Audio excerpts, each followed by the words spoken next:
I see where I'm at today, but I know where I come from.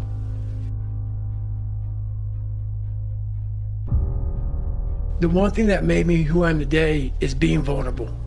It's breaking myself down to the absolute rock bottom.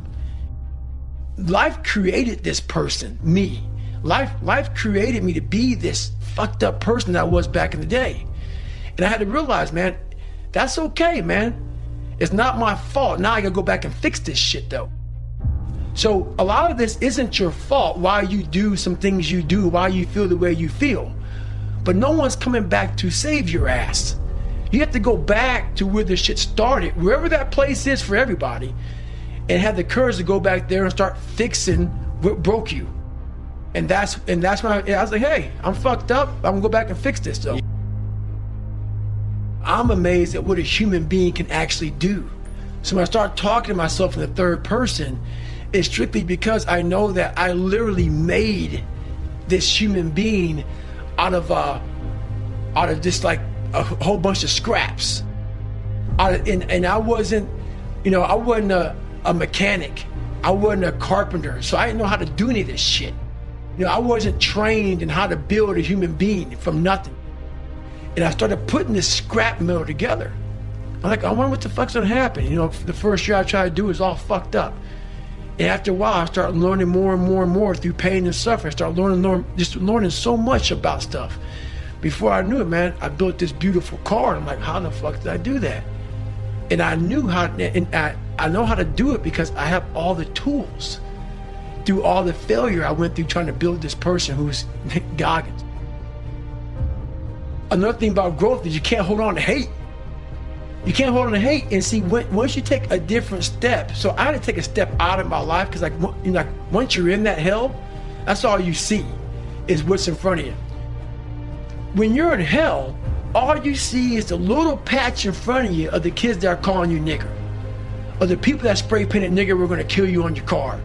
People put that shit in your locker. People put that shit on your notebook in Spanish class. That's all you see. So once you take a step back and see the reality of the true ignorance that you're dealing with from a small group of people, that's when you get growth. You know what's funny about me, man? I have zero anger. I'm a passionate guy, but I get it though. The way I talk, the way I come across, I'm an aggressive guy. Anger can't sustain you for a long period of time.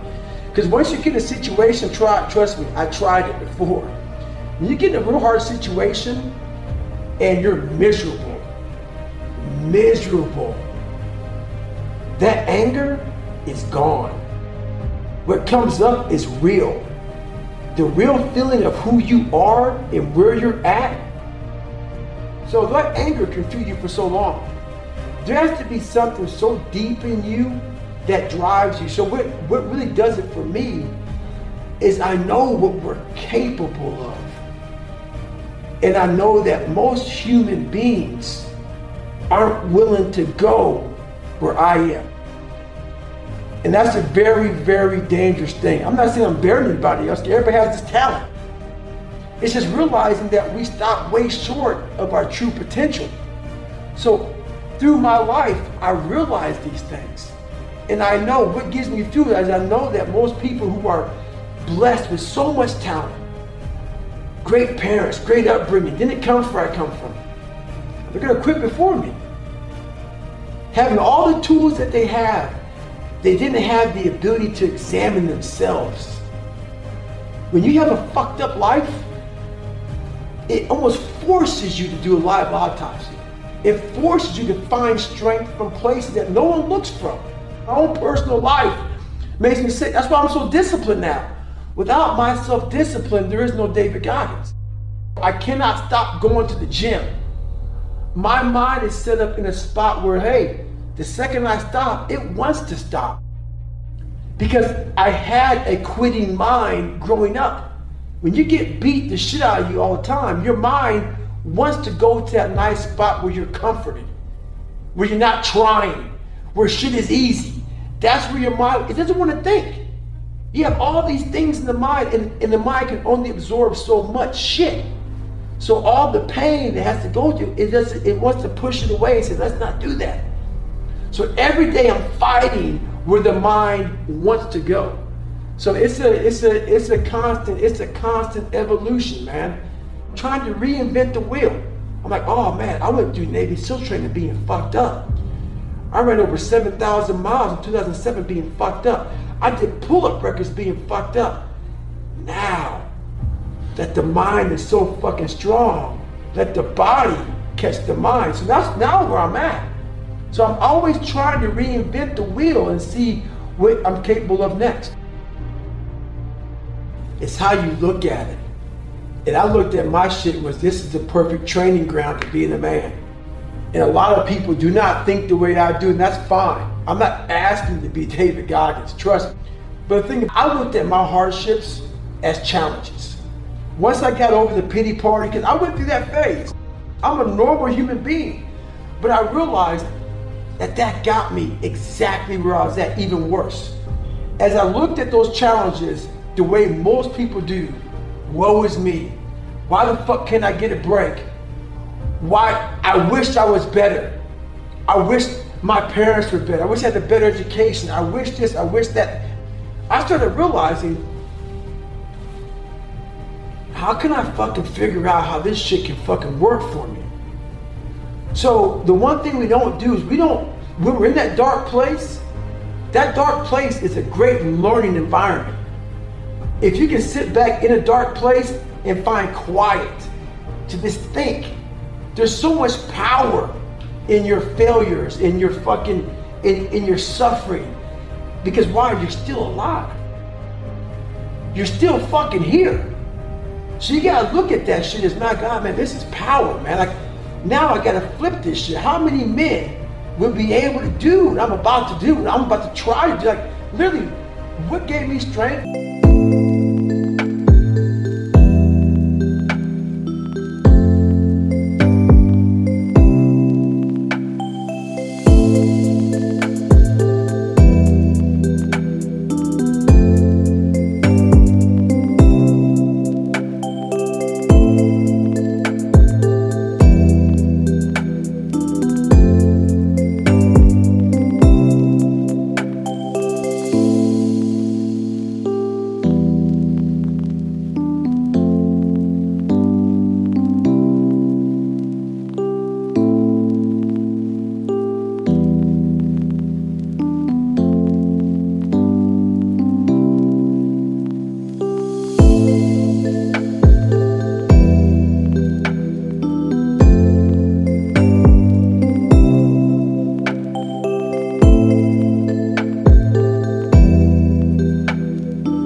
When I was at the worst of my worst, how many men would even fucking say they want to try to be a Navy SEAL?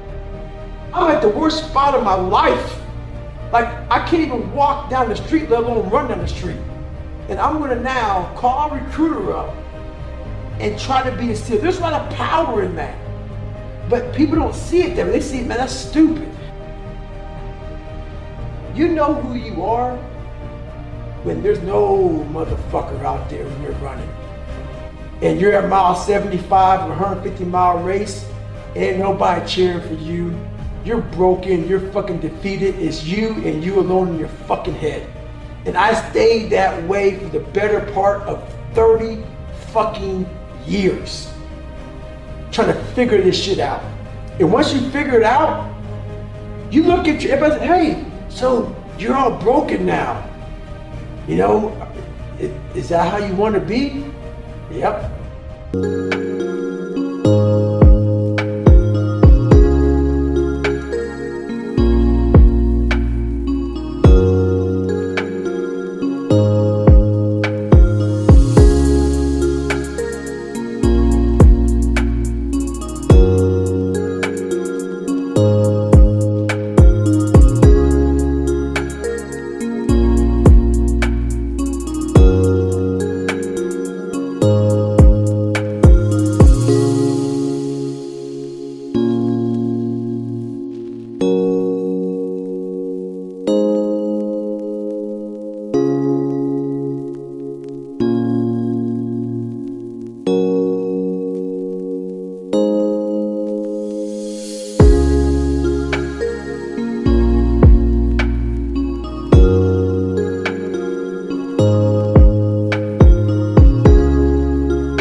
Yep. If you could feel, if I could put my brain in your fucking head, you said the same fucking thing. You would no longer think I was fucking crazy. You no longer think I was sadistic. You realize, motherfucker, this guy found it. He found it. We're all looking for this feeling. People see, oh my God, you look in his eyes, you see like almost an emptiness. What you see in me is fucking real life. That's why a lot of people resonate with me, because I skip through all the fluff. I skip through all the fluff. Fuck that. I can't fluff shit. I can't. Why? I don't know what that is. Life didn't present me with fluff. So I'm expressing to you what I know a lot of us are going through. A lot of us are going through fucking hell. Maybe not as bad as me, maybe worse than me. You need to go to fucking war with yourself, man. At the end of that fucking war, you'll sit back all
damaged and bruised and scarred up and fucked up, and maybe your psoas muscles so tight that you may lose 2 inches on your fucking body.